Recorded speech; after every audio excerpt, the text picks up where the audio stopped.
Hey guys, Rika here, and today I'm going to show you how to get the second song for the flute, 332-331. This time we're headed to World 2 Zone 2, the World of Assassins. I am entering exploration mode just to make it a little bit faster, but please do make a note of the fact that you're not going to be able to benefit from the clouds for the second half of this journey.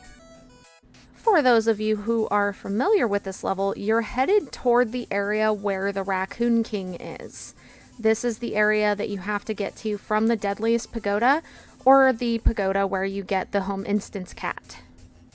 For those of you who are unfamiliar with this level, or maybe just a little bit rusty, we are going to be headed to checkpoint 9, after which we'll be headed to the Raccoon King area, as there is a hidden room in the floor right near where he is. I will have timestamps below for each one of the checkpoints from 1 to 9, and I'll have an extra couple of timestamps for things like the puzzle pagoda and how to feed the fish to the octopus. If you haven't done this level before, or you don't really remember doing it, you know, because it's been a long time, it's basically full of little assassins and each one has different abilities. The really annoying ones are the ones that jump around with swords. They have 3 hit points.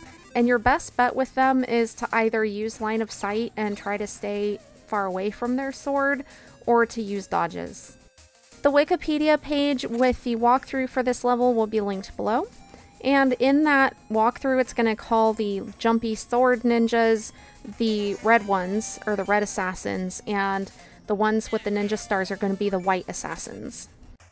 This will be important if you ever decide to go for the achievement that requires you to kill every single assassin in the entire level. If you did not use the benefits of the fart rainbows in exploration mode, and you are unfamiliar with how to get past this part between checkpoint 2 and 3, you need to get near the pools of water, then jump away from them, and wait for a fish to come out. Smack it with your stick or your chain sticks, use the jump pads, get up to the octopus, interact, and feed the octopus. Do this 3 times and he'll lower enough so that you can reach checkpoint number 3.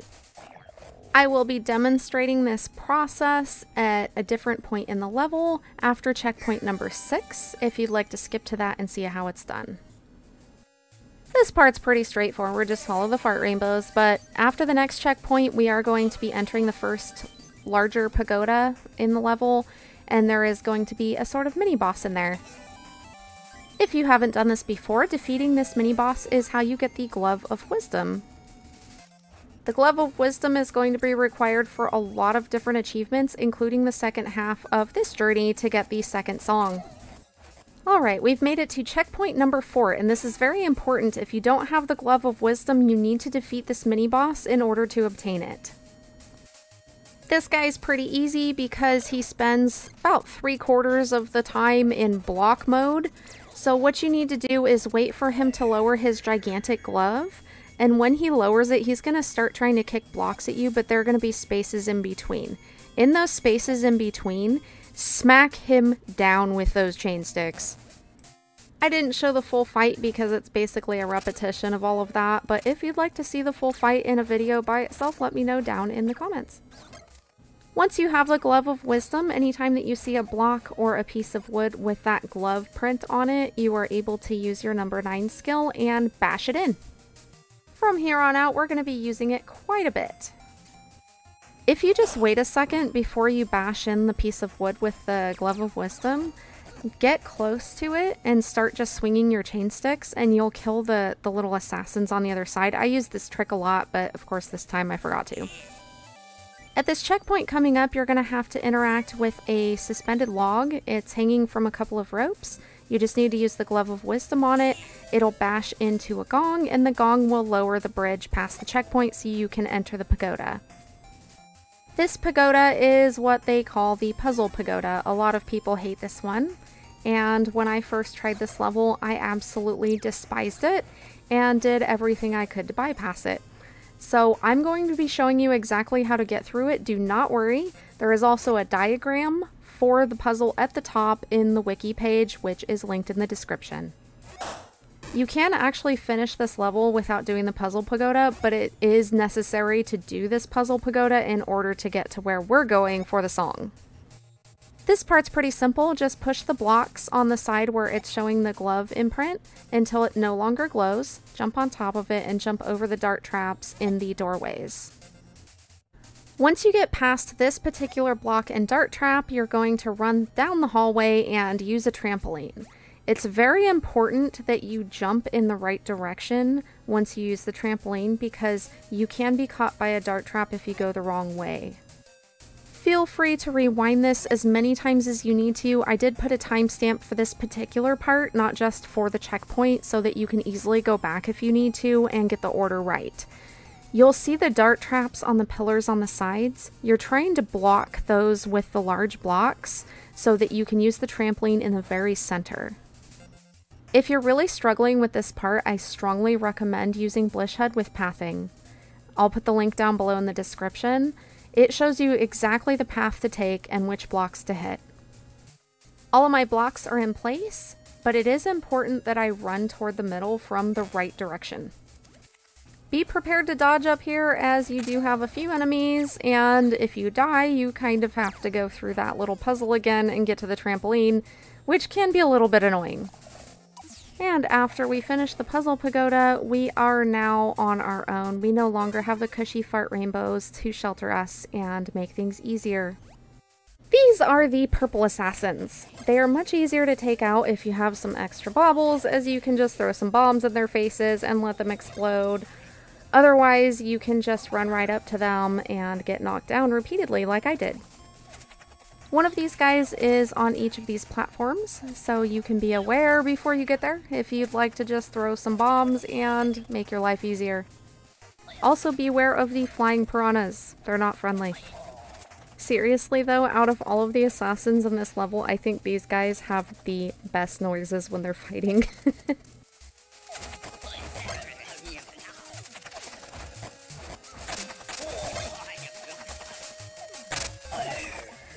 This pagoda coming up is the one where we're going to have to feed an octopus. There is no getting around this, as we need to be able to feed the octopus to lower it so that we can get onto a platform that will take us onto the top of this pagoda.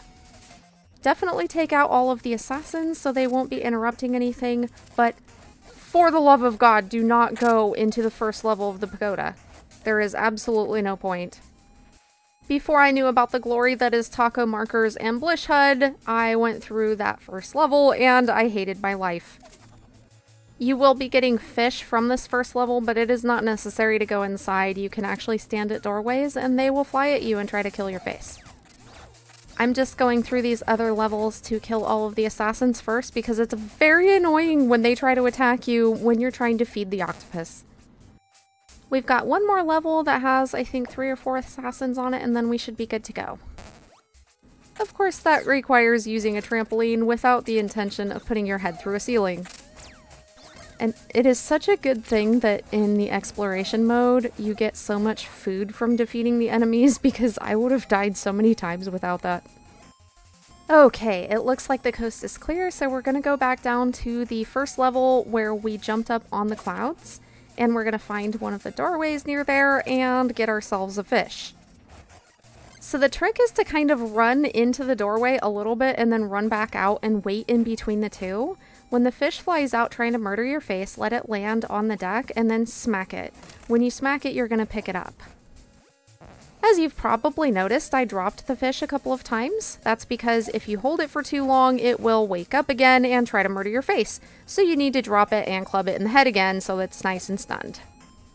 So the first time you feed this octopus, it is going to be from the roof or the very top of the pagoda. The second time it's going to be on the 3rd level, and the 3rd time it'll be on the 2nd level.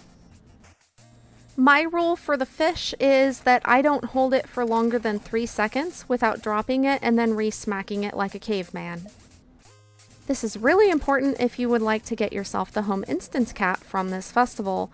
It requires getting a fish from this area and taking it all the way to the Deadliest Pagoda and traversing inside of the entire pagoda all the way to the top to feed the cat. This is the last fish that we need in order to feed the octopus and get ourselves another checkpoint. I think it would be kind of cool if you fed the octopus the 3 fish and at the end, when you interacted for the last time, it gave you like sushi or something. Okay, now we just need to get back up to the top of the pagoda and go to the opposite side from the octopus to get the checkpoint.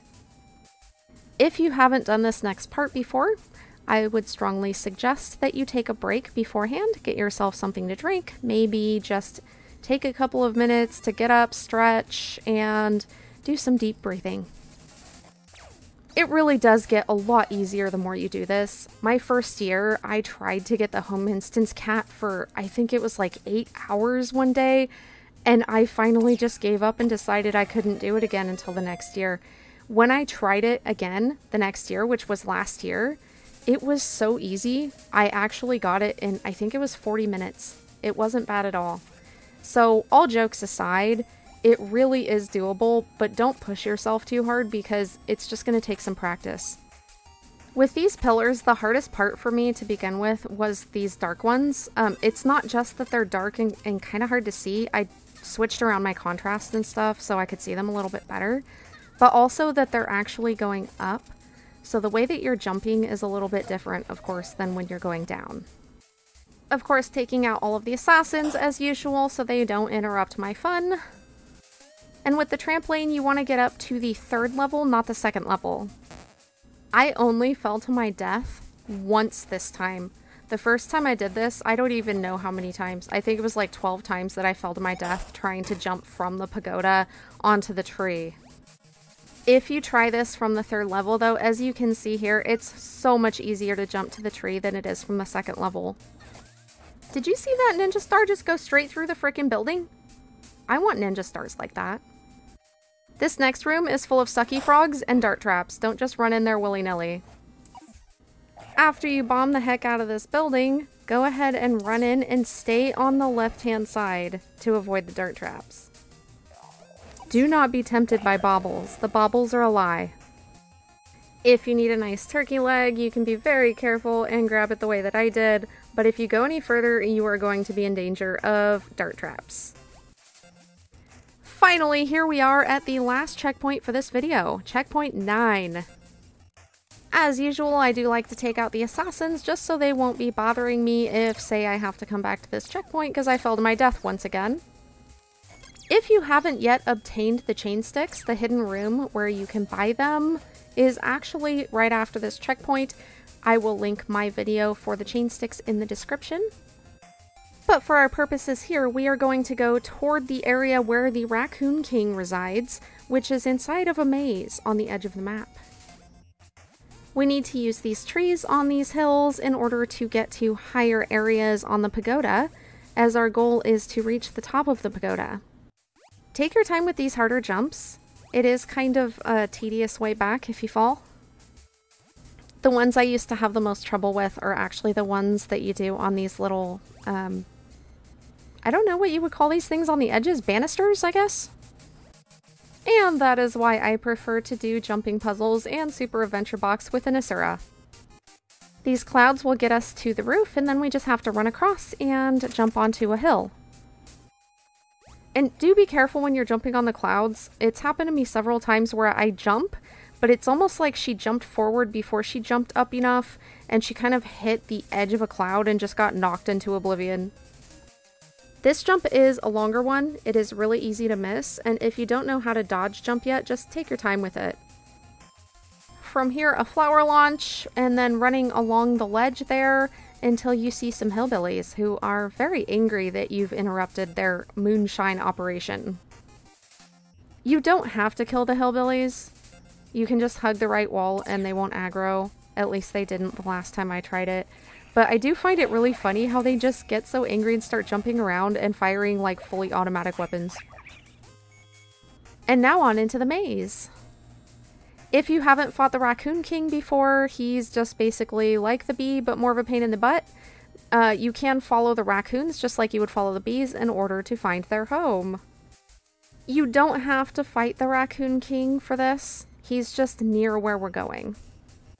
Oh, and do make sure that you have at least one bauble because you're going to need to use a bomb in order to make a hole in the floor. It's too bad that the sucky frogs don't suck in the raccoons because that would be hilarious. As we go into the area up ahead, you're going to see the Raccoon King and his stump house thing, in front of him on the right-hand side. If you just hug the left, you're not going to have to engage him at all. Once you bomb open the floor, which you can clearly see because it's like this darker green on the ground, you're going to drop down into this area with the stepping stones. Don't touch the green. It's bad. It's poison. Everything in here is pretty easy to jump to. Just make sure that you're staying out of the bad. Our goal is going to be that last stepping stone right before the mysterious stranger in the very back of this cave. And we're going to interact with that item in order to learn the song. Once you've interacted and learned the song, pull out your flute, get it nice and warm, and start playing your number 3. Once that's playing, do your 3-2 and then 3-3-1, and you will open up another hidden room.